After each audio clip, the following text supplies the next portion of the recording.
Speak to you about something which I use every day in my work. So I'm an astrophysicist. I work in the Moscow Institute of Physics and Technology, which is in Dolgoprudny, which is not so far from here. I work specifically with high resolution observations, and today I will tell you a little bit about what we can do and how we do it. We don't have a lot of time. I understand that some of you will have to leave earlier, and that's okay. If you have questions at any time, don't be shy. You can just ask me.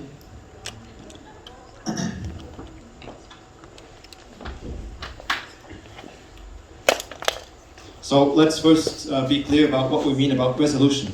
So there are different types of resolution, and there's something we call temporal resolution, which means you're dealing with time, which means you can tell very small time signals apart. We have spectral resolution, which refers to spectra, of course, which means you can tell very small wavelength or frequency intervals apart. We have something called radiometric resolution, and this means high definition resolution, so high definition photographs and things like this, where you have a lot of different signal levels coming in and you can tell them apart.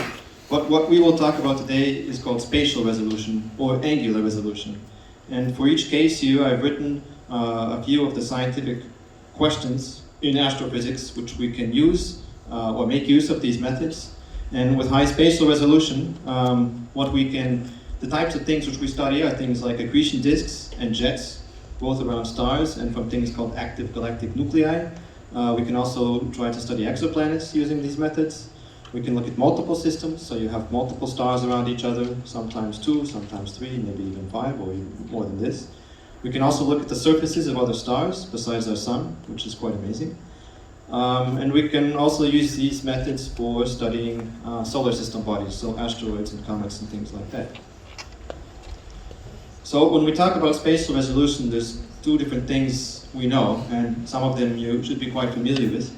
When we talk about matrices, so detectors and things like this, you have things like resolutions of images and resolutions of cameras. So HD and 4K and things like this. This all refers to the size of the matrix or the size of the detector. This is not what we will be talking about today. This is important, but it's not. If you put a very high resolution camera onto any old telescope, this will not give you high resolution. The other thing which we mean, and what we will talk about today, is about telescopes, and we call this resolving capability of a telescope. And this depends on the optics and on the instrumentation used. So as with a larger telescope, you have better resolution. It does not depend on the detector, but you should choose your detector appropriately. If you put a very low resolution detector on a very high resolution telescope, you will lose all of this capability.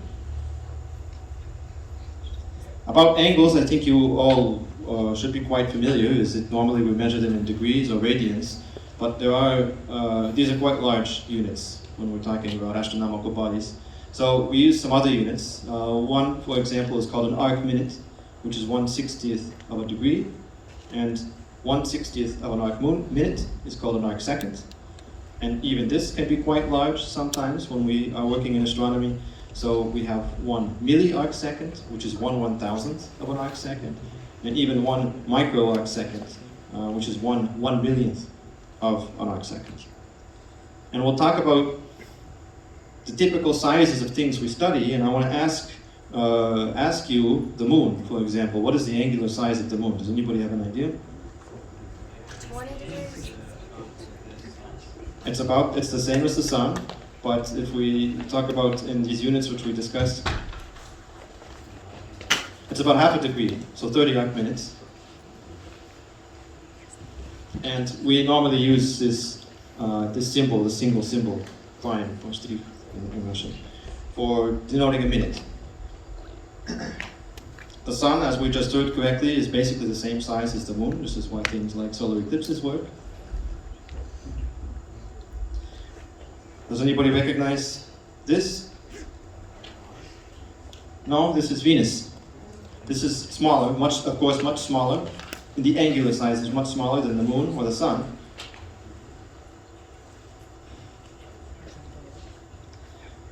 Which is about 10 seconds, so we use this double prime symbol to 1 arc minute.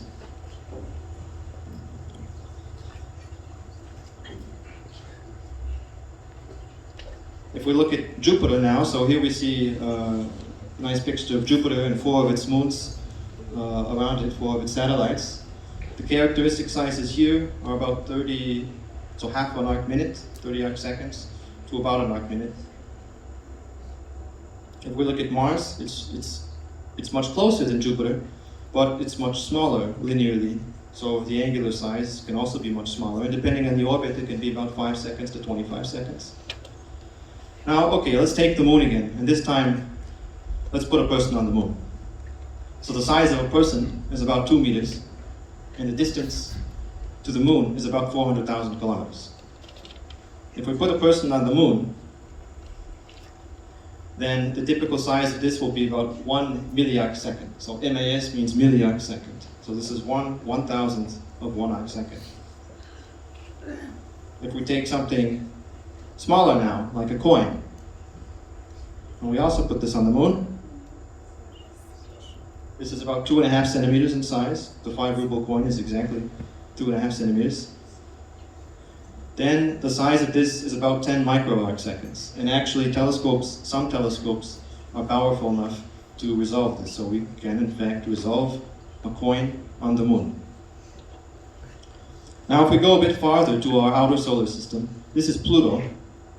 This image was obtained not from a telescope, but from the New Horizons spacecraft, which flew by Pluto a few years ago. It's quite far. It's 40 astronomical units away, which is 40 times the distance from the Earth to the Sun. And this is about 50 to 100 microarc seconds, which again, some telescopes can probe into this region, but we cannot get this level of detail yet without sending a spacecraft there. So now we will leave our solar system entirely. These two bright stars here, this is part of the system called Alpha Centauri, which is the closest stellar system that we know of to our own. It's fairly close in terms of the galaxy. It's about 1 parsec away, so PC is parsec. Here we already have 2 different sizes. So one would be the diameter of the star. In this case, this is star A. The diameter of the star is about 7 milliarc seconds. So again, we're getting smaller and smaller. And the parallax between this, so when we look at different periods of time between the Earth's orbit, is about 750 milliarc seconds, which again is something quite achievable today. Does anybody have an idea what we could be looking at here?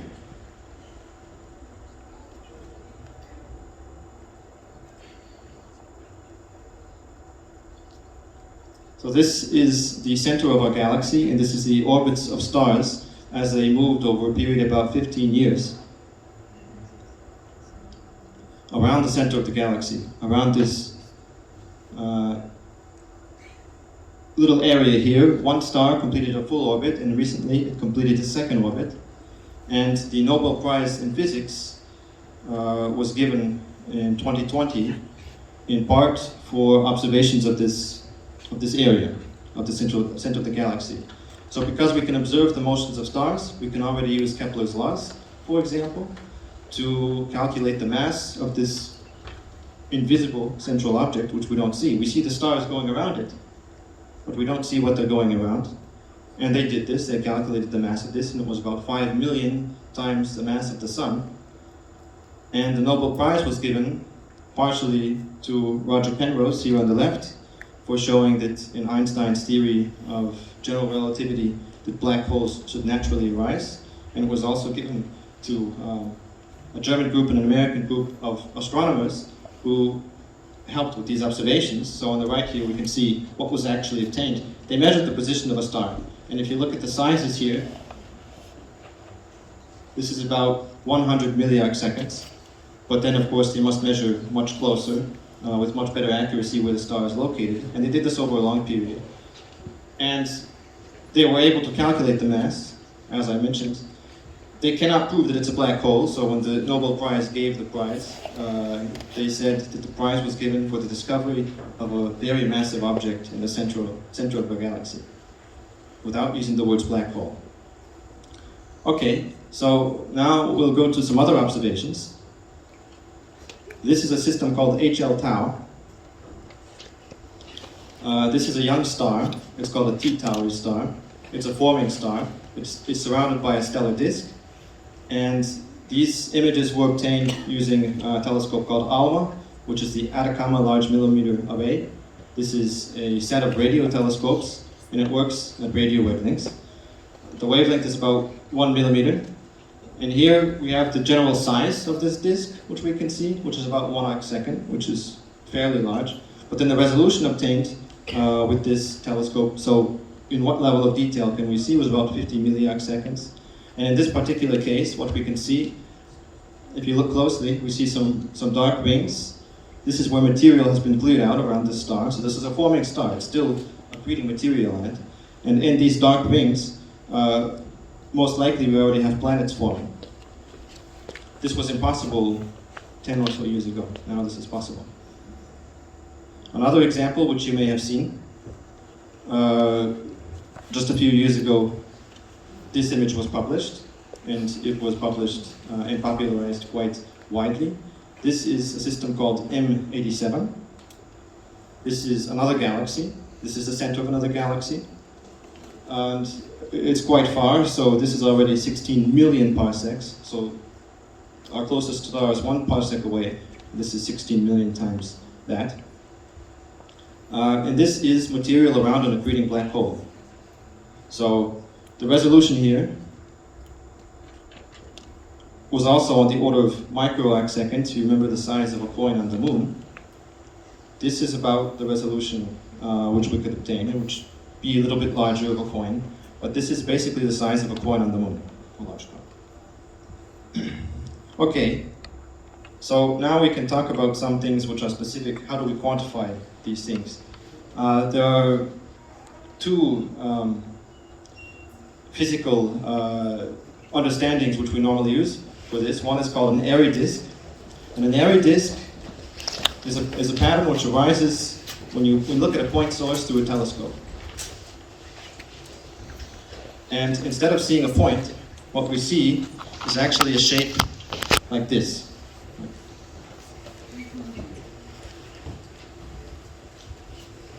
A shape like this. So we don't see a point. We see a central bright spot, and it's surrounded by several rings. This arises due to interference, and for a perfectly circular aperture, this was discovered, or say formulated, by George Aerie, hence the name Aerie disk, in 1835. And it has sort of a complex mathematical formula. You don't need to know this or remember this, but it can be shown analytically. It just depends on the Bessel function. And the main thing which we can take away from this is, if our system is giving such images, then we can say that it's working at the diffraction limit, which is the best that it can be. We can't really do any better than that, normally. There are some ways, but normally we don't do this. And the size of this, the angular size of this central core, depends on two main parameters. One is the diameter of the telescope, so how large is the primary lens or mirror of the telescope, and it also depends on the wavelength. So lambda is the wavelength, and d is the diameter, and it's just the wavelength divided by the diameter. I will skip the Rayleigh criterion, it's not so important, and we don't have so much time. We should remember from this, in this simple formula of the wavelength divided by the diameter, of course we have these two elements, and we cannot look at any wavelength which we want to on any telescope which we want to. We have to build special detectors, and even the optics can be entirely different depending on the wavelength we're using. If, for example, we take a 10-meter telescope, an optical or infrared telescope, and we calculate how good of a resolving power can we have at this limit, it comes out to about 20 milliarcseconds. If we take a telescope of the same size, but already looking at not at optical wavelengths, but at millimeter wavelengths, so this is radio frequencies, then the resolution is much worse. Instead of 20 milliarcseconds, it's just 20 arcseconds. It's 1,000 times worse, which is not surprising. Okay, this is great, but now this was all theory, and now welcome to reality. And here's the long road to reality. And if you look at the picture of this road, we see something which I think you've all seen, is this sort of mirage effect, which can appear over a hot road on a summer day. And this is because the road is black, which means it absorbs the sun very efficiently, and it re-radiates this heat, and it heats the air immediately above the road. And this heated air is moving around. And the motions of the air, as you can see here, I mean, we can already see this sort of water appearing. It's not water, it's just reflection in the air. But even if we look higher, we see things are very blurry.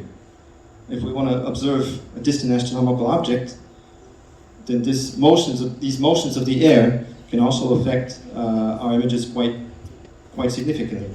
So if we take our theory, which is that we should have some shape, this sort of ring shape, this Aerie disk, and we build everything perfectly, and then we look through our telescope for the first time, and instead of this ring shape, we see this gigantic blob. Everything has been blurred out because of the motions of the air. And if you look at real stars, maybe we expect something like this with our telescope which we built, and then we look through the telescope and we see something like this. This is the effect of the resolution becoming much worse just because of the air. So the air is a problem, and there's a couple things we can do. One is we can get rid of it. I like air. Breathing is generally considered beneficial for your health. The way that you can get rid of it is by observing from space. This is one way. Space telescopes, there are many, and there have been many over the past few decades. They're good because of these two reasons. Is that we have no distortion from the air. We don't have the air messing up our images. Besides distorting the images, actually air quite effectively absorbs many wavelengths. So in many things, at many wavelengths, we just can't see anything. Some of the bad things about space telescopes is that they're very expensive, extremely expensive. If it breaks in orbit, there's almost nothing you can do in most cases, and things break, real things break. Depending on how we observe, we may have to actively cool it, which means we have basically an air conditioner, which can only work in a limited amount of time because things heat up, and once they heat up again, you can't cool them down. And very large telescopes, I mean, say larger than 10 meters. Now the largest optical telescopes, which will be coming online, say in the next decade or so, are already 40 meters. And there's no way that you can launch a 40-meter telescope into space yet. We'll skip absorption here. But if we take one of the most famous telescopes, space telescopes, the Hubble Space Telescope, and we look at these problems, of course, okay, it was very expensive, and they launched it, and they started to use it, and they noticed some problems immediately. And how do you fix them? So, in the left picture here, we see basically the image of a star from the ground, and it's quite low resolution, we can't really see much. In the central image here, we see what Hubble saw when they first launched it, and it's better, but it's not really looking like an Aerie disk, and it still has some strange blurring in it. And on the right picture, we see the same region, the same star, which was imaged after a repair mission to this telescope.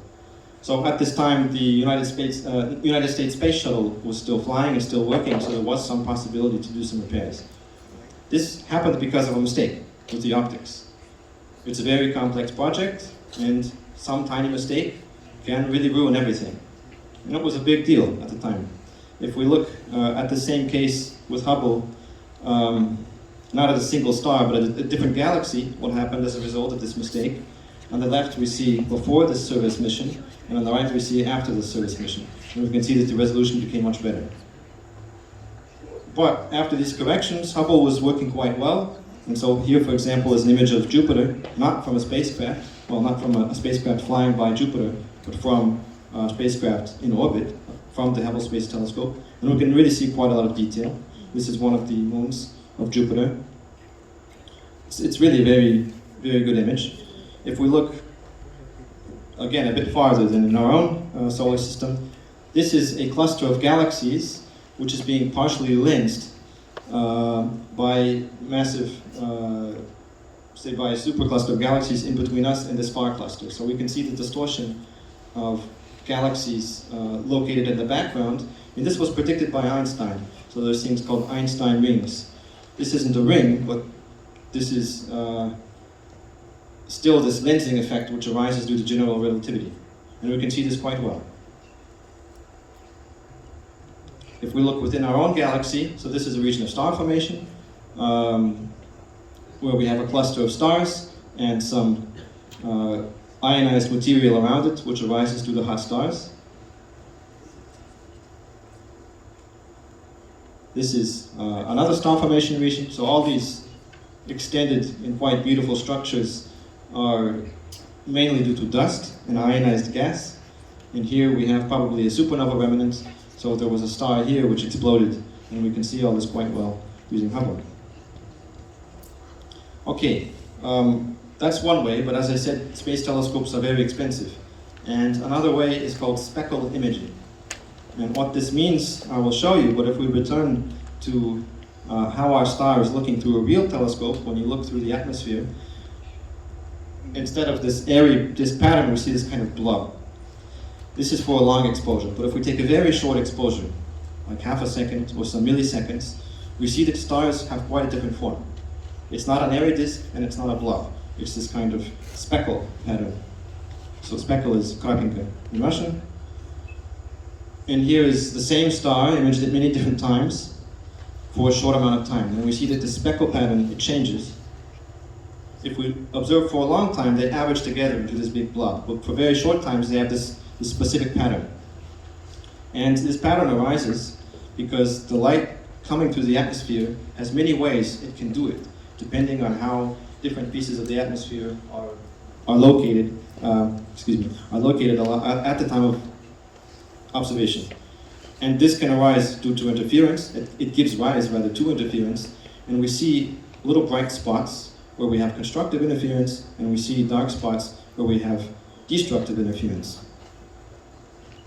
And if we take many images of these patterns, so on the left is a series of 1/2 second exposures, 1/2 second exposures, and on the right is when we use this information about the interference to reconstruct an image.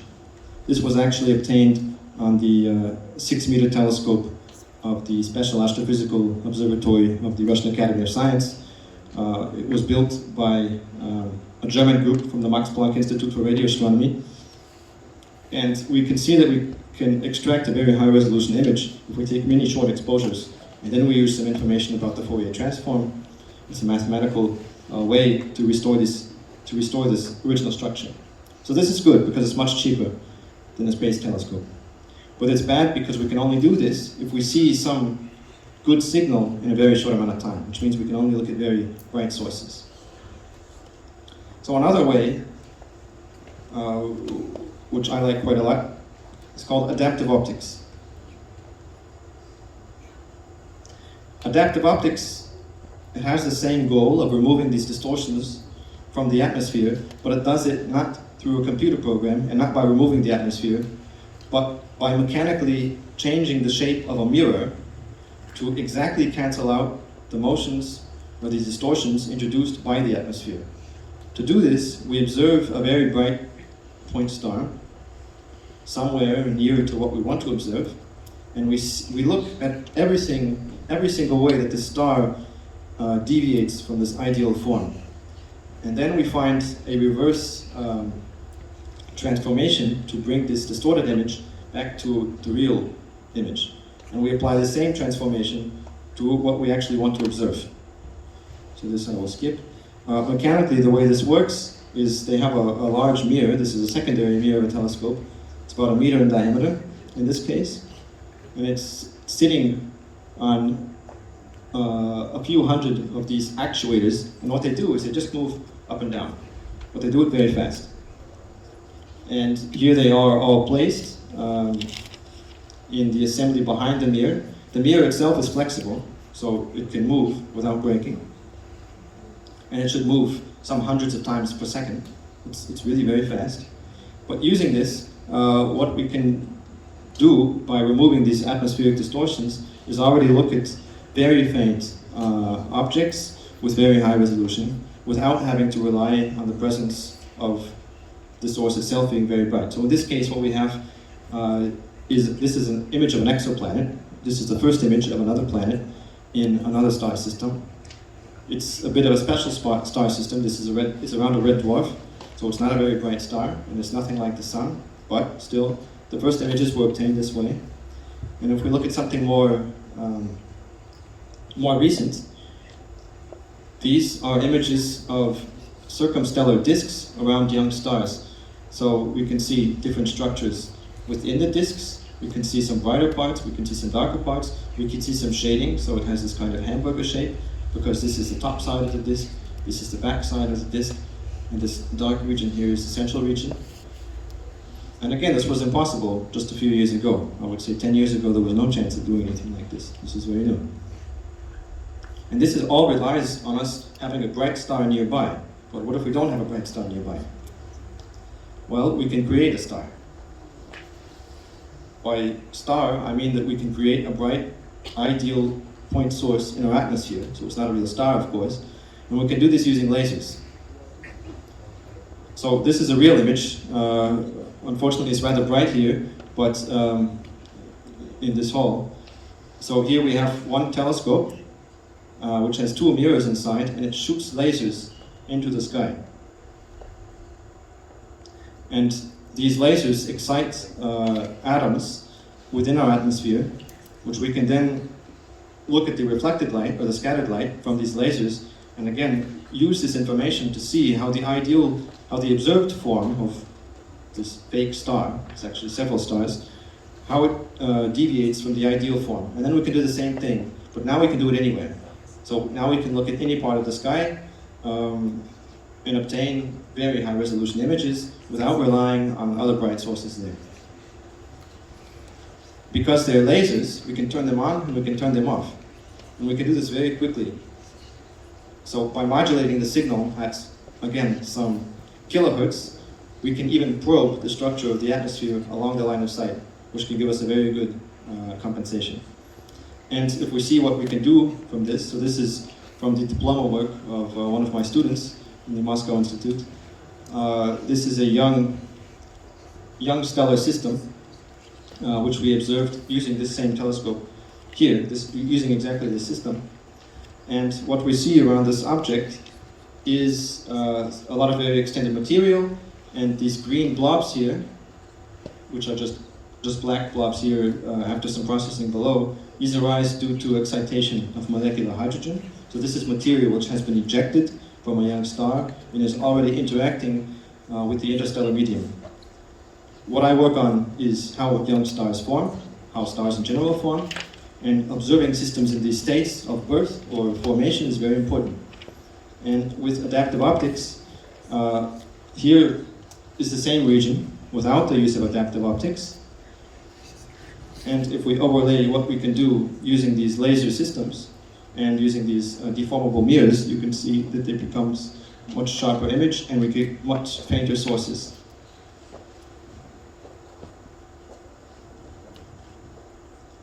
Okay, and now the final way which we can use to obtain very high resolution information is a bit more complicated. It's called interferometry. And I already showed some interferometry from this telescope called ALMA.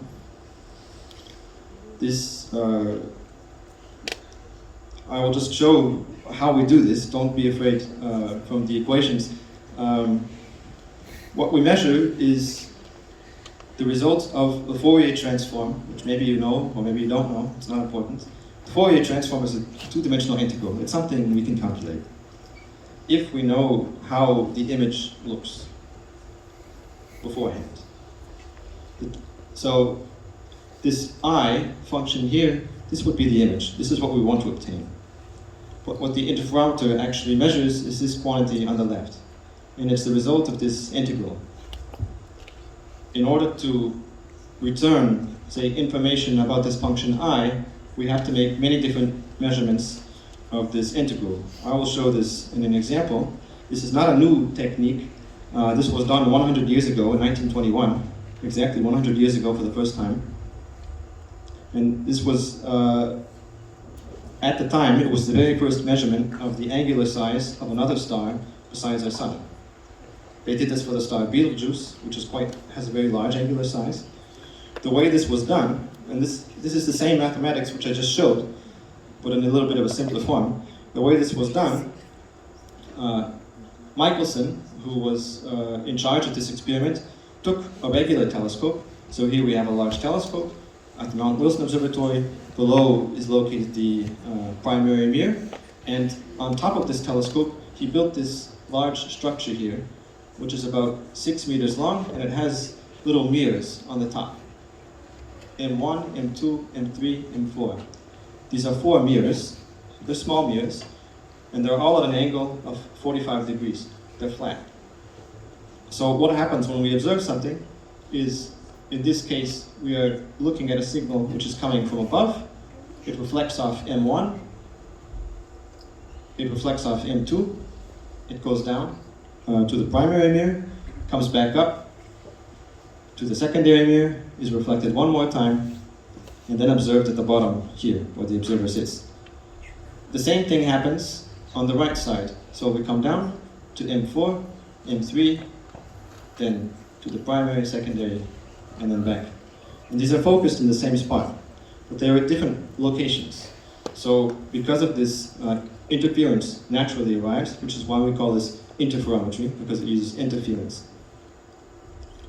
In the case, so now if we go back to our mathematics, it turns out that for some systems, we can analytically solve how this function should look. In this case, it doesn't matter how it should look, but it can be done. If it can be done, then we can use these measurements, as Michelson did. So what I want to show here is that this is some complicated mathematical function, but it depends only on one parameter. It depends on the size of the star. So if we look at different sizes of different stars, this function will change a little bit. And I've drawn it here for the size of the star which he measured, which was 47 milliarc seconds, plus or minus 5%. So I changed the diameter by 5%, and we can see this function changes. So this is what Michelson did, is he knew how this strange signal should look. And then he, as a function of the diameter of a star, and then he measured this strange signal with his eyes. He found one particular location in this strange function and was able to solve the reverse problem in order to resolve the size of the star. And he has this special thanks in his article about how they actually calculated this. So there were no computers back then, and to solve this integral was quite difficult. Now, if somebody has some experience with Python, it can be done quite easily. This can be a little bit difficult to understand, so I have an example from music, and I didn't have time to translate this slide. So what I have here is a very short musical phrase.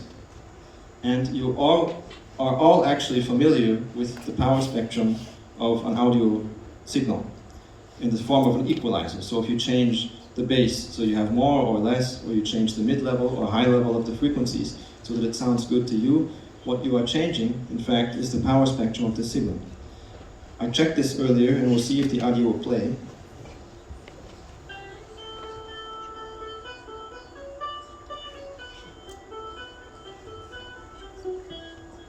So this is a 10-second audio recording on a mandolin of this little phrase. Everybody heard it, and we can see this is how it appears if we write it down. If we take the Fourier transform, or rather the power spectrum of this signal compressed over time, I've done this. I took this signal, which you just heard, and I took the Fourier transform, which we show here. For different frequencies, we have basically the power at each frequency. If we can measure on all frequencies, in principle, we can restore the original audio signal. But if we can't, which is normally the case in interferometry, we can pick some special frequencies. And in this case, I've shown this as an example. Maybe I can measure on different frequencies, maybe 20 or so. And this is enough not to restore how this thing, which we just listened to, how it sounded. But we can get some very important information about it. So of course, we can get the tonality out of it if we see where we have peaks. And I've indicated here the note names which come out of here. And if we're very careful with our analysis, we can even determine some more things besides the tonality, even about the form of the tonality.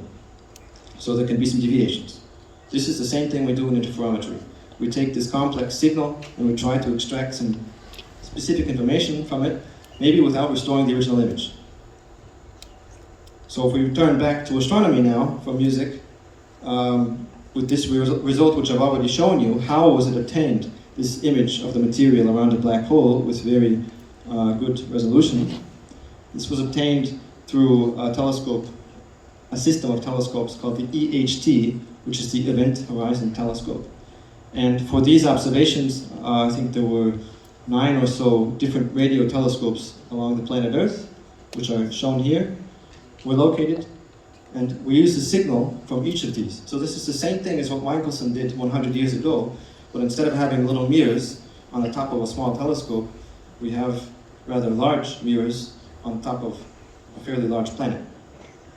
And the signal is interfered in the exact same way. And this allows us to restore, in this case, because they have many measurements, the actual image which was obtained.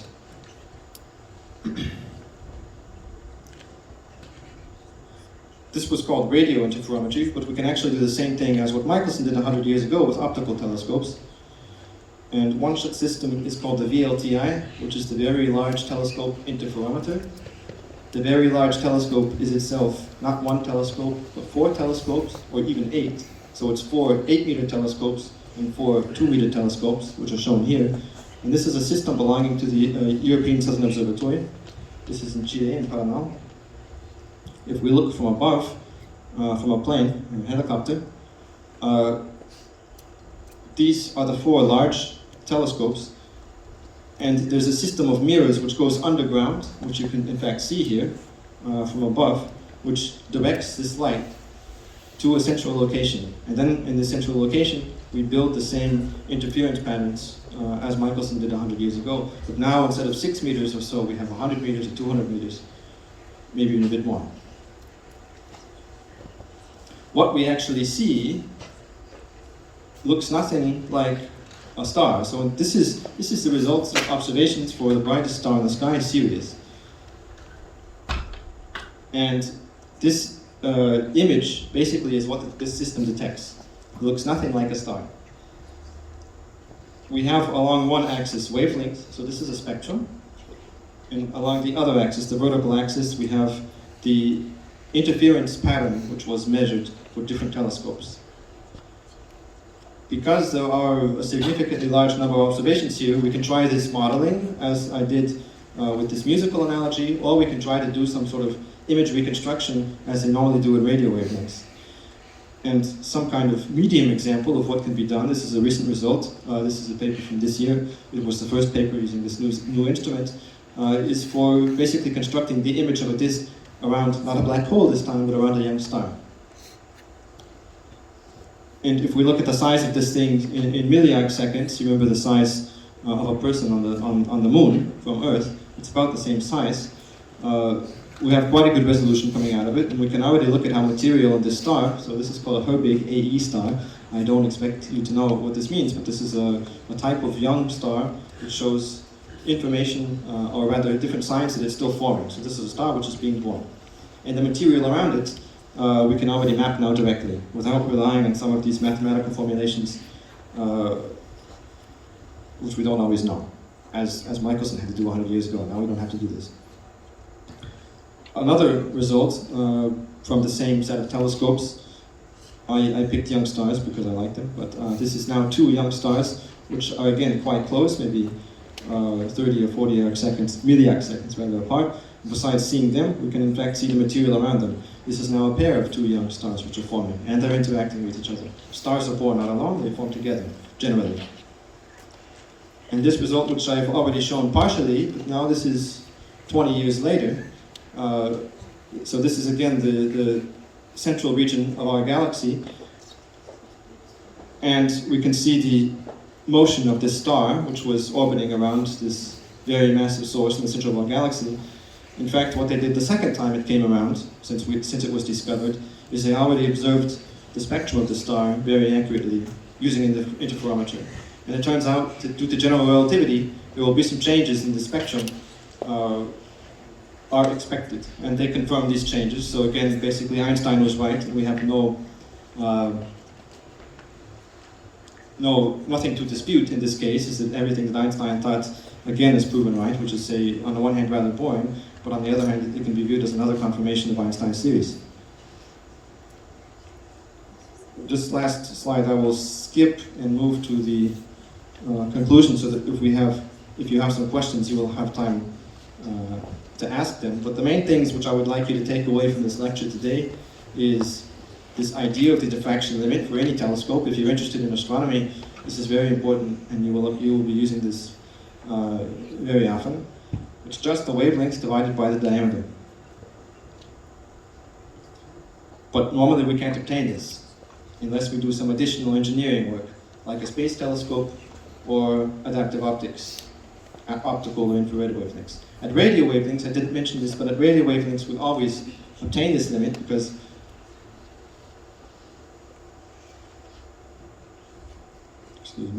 we always obtain this limit because actually the resolution of radio wavelengths is in general much worse for a telescope of a given size. Now, now I mean the past 10 or 20 years is really the era of milliarc second or even microarc second astronomy. So this is the size of coins on the moon. This is what we are able to observe now. The new instruments which are working now are able to observe disks around cores of other galaxies. They're able to observe disks around stars in our galaxy. They're able to observe exoplanets, so we can already directly detect other planets around other stars. Of these methods which I showed you, some are very expensive and some are less expensive. Probably the two main ones now would be this use of adaptive optics and interferometry. So, I'm finished. If you have questions, please let me know. Otherwise, thank you for your attention.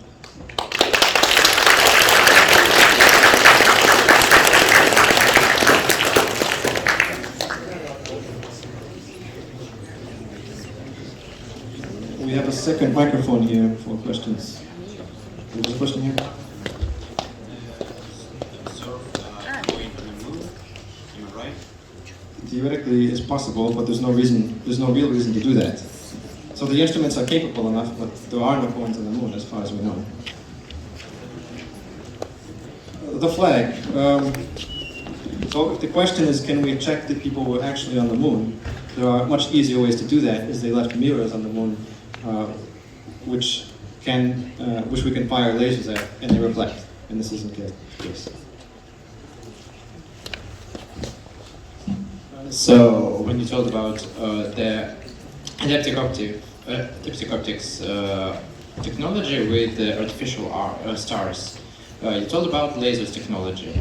Is there any way to create an artificial star for other wavelengths or frequencies without the visible spectrum?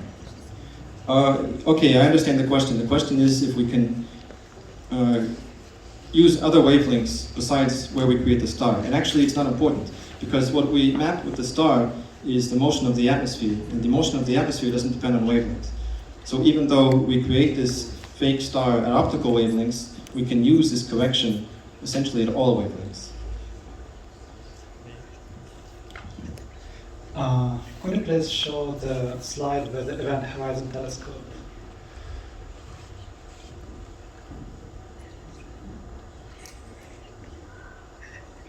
Yes, what do the values on the horizontal and vertical plane mean here? Okay. What is G lambda or something like that? Okay, so in this complicated formula here for this visibility function, we see it's an integral. It's an integral over alpha and beta, which are spatial coordinates. And then we evaluate this integral at what we call spatial frequencies, which are u and v. And these depend on the positions of the telescopes on the Earth in this case. So what we see here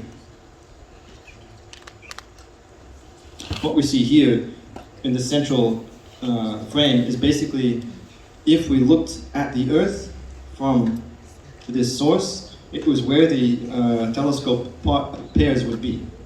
And this is important because each pair gives us a very high resolution only at a single spatial frequency. And the better coverage we have here, so how filled up this diagram is, means we get more information at different angles and at different resolutions. Okay. What was the size of the mirror on the telescope you showed? You told about like the small mirrors, and what was the size of them? For the adaptive optics telescope, Yeah. with the lasers. Mm-hmm. These are 8-meter mirrors. There are 2 of them. Yeah, yeah. This telescope is called the Large Binocular Telescope. It's in Arizona. Is it more accurate when it's lasers? Because you can like make the star better in case of whatever happens. Yeah, so one thing which I mentioned is we can turn the lasers on and off, and we can do this at a very high frequency. And because of this, we know how much time it will take for the laser light to go up to some height and come back. So what we can do using lasers, which you can't do with a real star, is you can shine the light and detect it at a specific time in order to know exactly what the atmosphere is doing at a certain height. And then you can do this at many different heights, and you can reconstruct the structure of the atmosphere basically along the entire line of sight. So it is more accurate. Yes.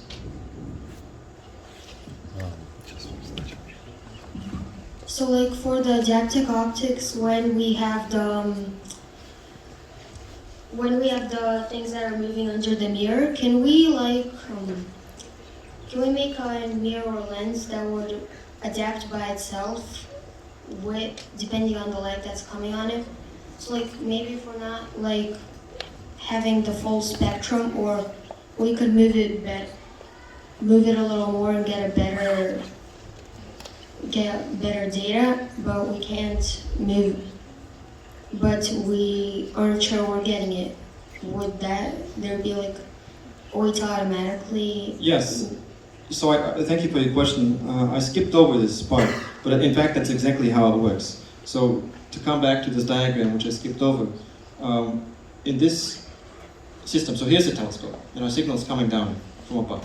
And here's the air, and it's somehow distorting this flat wavefront into something not flat.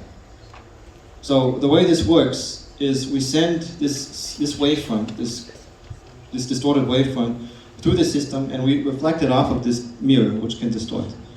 But then part of the signal we send to a sensor, a special sensor, which looks at the image which we observe, and this is a computer, and it tries to find how it is different from this perfect image.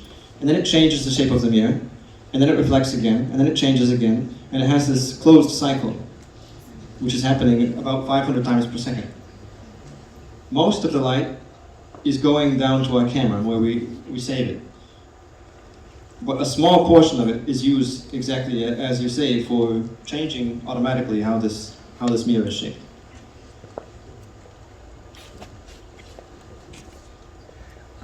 Could you please explain how you can prevent the artificial star from atmospheric distortion? As far as I can understand, the artificial star is distorted twice because light comes up to the atmosphere and then returns to the Earth. How can this be corrected or somehow skipped? Yeah, you don't have to skip it. In fact, if you skipped it, you would lose the whole point of adaptive optics. So we use the artificial star not to take a picture of the artificial star. We use the artificial star to take a picture of this distorted signal. And if we were to correct it, then we wouldn't have this information about the distortion. So it is good that the artificial stars are distorted. They should be distorted. We use these distortions to apply this correction not to the laser stars, but to everything else in the field. Is it clear? Maybe not. Am I right that if you use the adaptive lens itself to send the light there to the star, it will not be distorted? So can it be used like, probably. Not to use these optics to correct, to count the form of the shape of the mirror, but just to form the changes of the mirror? Okay, yeah, I understand your question. So we don't send the lasers through the system of adaptive optics. The lasers are on the side of the telescope, and they do not interact with this deformable mirror at all. So the lasers are always fixed, and they don't go through the optics of the telescope. But then the signal from the laser, the reflected light, which we see, goes through there. And then part of it, in the same way here, is reflected to the side in this special wavefront sensor. So how does it change? And then we use it in a loop to get a better correction.